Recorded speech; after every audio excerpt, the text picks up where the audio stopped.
أعوذ بالله من الشيطان الرجيم بسم الله الرحمن الرحيم الحمد لله رب العالمين والعاقبة للمتقين والصلاة والسلام على رسولنا محمد وعلى آله وصحبه أجمعين.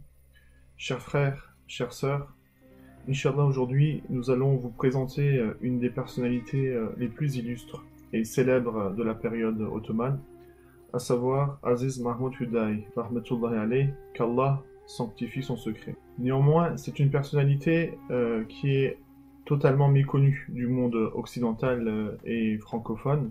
On ne trouve malheureusement aucun écrit à son sujet en français. Voilà aussi pourquoi la nécessité et la raison de cette vidéo, et par la suite, Inch'Allah, pourquoi pas, un ouvrage qui lui sera dédié. Dans cette vidéo, je vais vous raconter très brièvement sa vie, mais surtout l'événement précurseur qui fit ouvrir les ailes de Qadi Mahmoud, donc le juge Mahmoud, vers la spiritualité, et le fit devenir le sultan des sultans, donc Aziz Mahmoud Hudayi. Aziz Mahmoud Hudayi vécut une longue période, donc de la fin du XVIe siècle au début du XVIIe siècle, couvrant une période où 8 sultans ottomans régnèrent. Il décéda en 1628 à l'âge de 87 ans. Donc né à Şerefli-Koçhisar, donc aujourd'hui une province d'Ankara en Turquie, il fit ses études et les termina à la Médrasa de Küçük Ayasofya à Istanbul.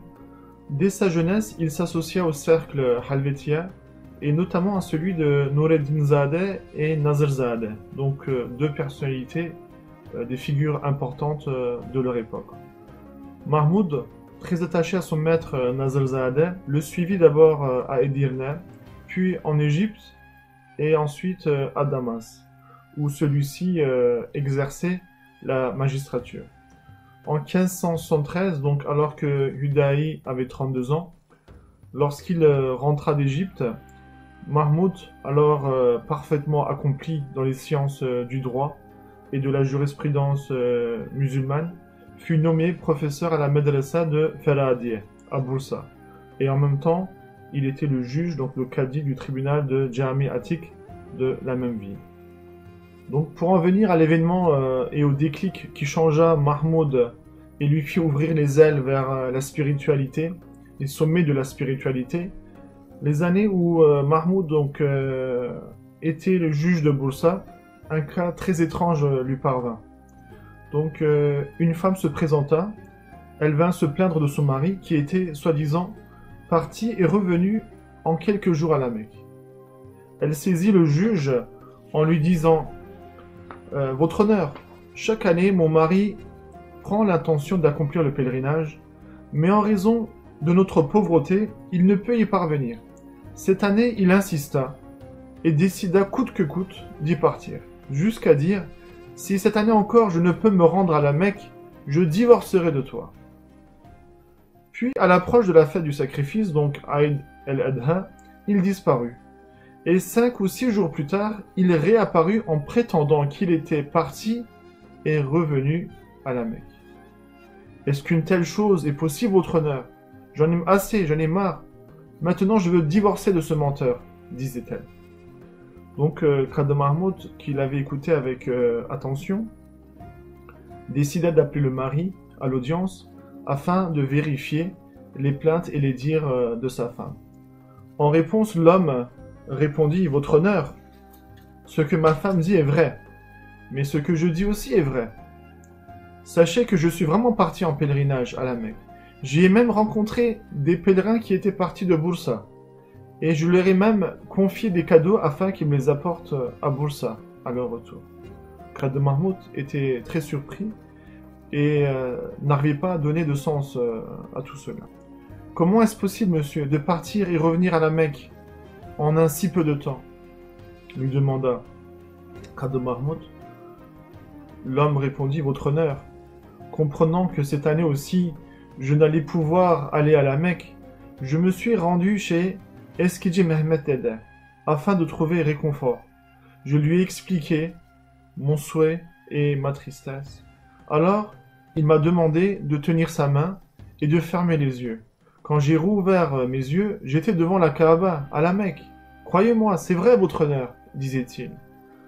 Évidemment, Qadr Mahmoud, qui fut pour la première fois témoin d'un événement aussi extraordinaire et spirituel, ne pouvait accepter les déclarations de l'homme affirmant que cela ne pouvait être possible.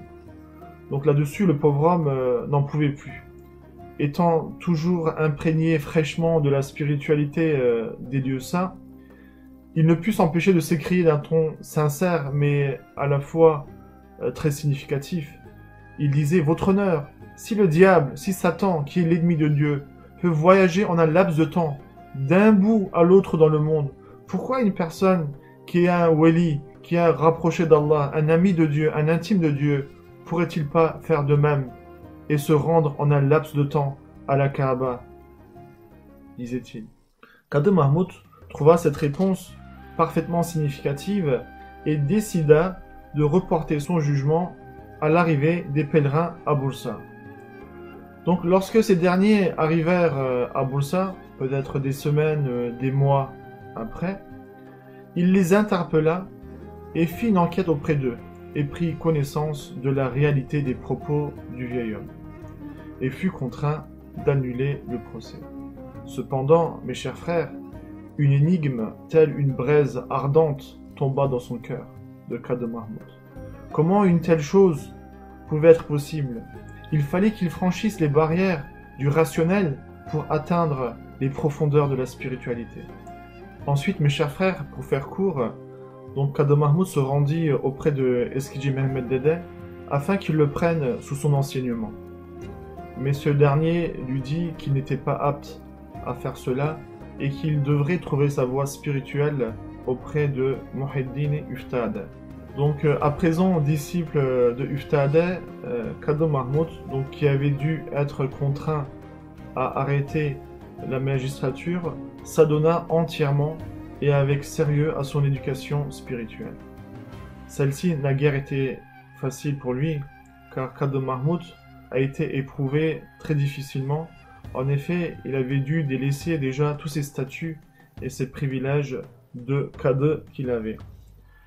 Néanmoins, mes chers frères, en seulement 3 ans, il termina son accomplissement spirituel et devient le calife, le représentant de son cheikh Uftade. Donc Mahmoud gagna les éloges de son cheikh, qui lui ajouta à son nom les qualificatifs de Aziz et Hudaï. Donc il devint alors Aziz Mahmoud Hudaï et le désigna comme son représentant à la ville de Sivri-Hisar. Donc Aziz Mahmoud Hudaï y resta 6 mois. Lui, donc envahi par le désir de revoir son maître, Hudaï revient à Bursa pour visiter son maître tant aimé qui vivait à ce moment-là ses derniers moments. Après son décès, il alla à Rumeli. Ensuite, après un court séjour en Tars, donc à Trakya, et dans les Balkans, il revint à Istanbul pour y finalement s'installer. Comme évoqué, mes chers frères, Aziz Mahmoud Hudaï était une personne très illustre et célèbre de la période ottomane, toujours proche et un guide véridique sur lequel les sultans pouvaient toujours s'appuyer. Aussi, nous savons qu'il avait une intime proximité avec le sultan Ahmed Ier, qui fut son disciple. Ahmed Ier, donc celui qui fit notamment construire la fameuse mosquée bleue à Istanbul il y a 4 siècles. Donc voilà, chers frères, chères sœurs, une brève introduction donc à la vie d'un très grand personnage qui est donc Aziz Mahmoud Hudaï. Et Inch'Allah, pour avoir éventuellement plus d'informations à son sujet, vous pourrez aussi visiter notre site hudaï.fr où une biographie y est proposée. Donc voilà, je vous dis assalamu alaikum wa rahmatullahi wa barakatuh, à bientôt.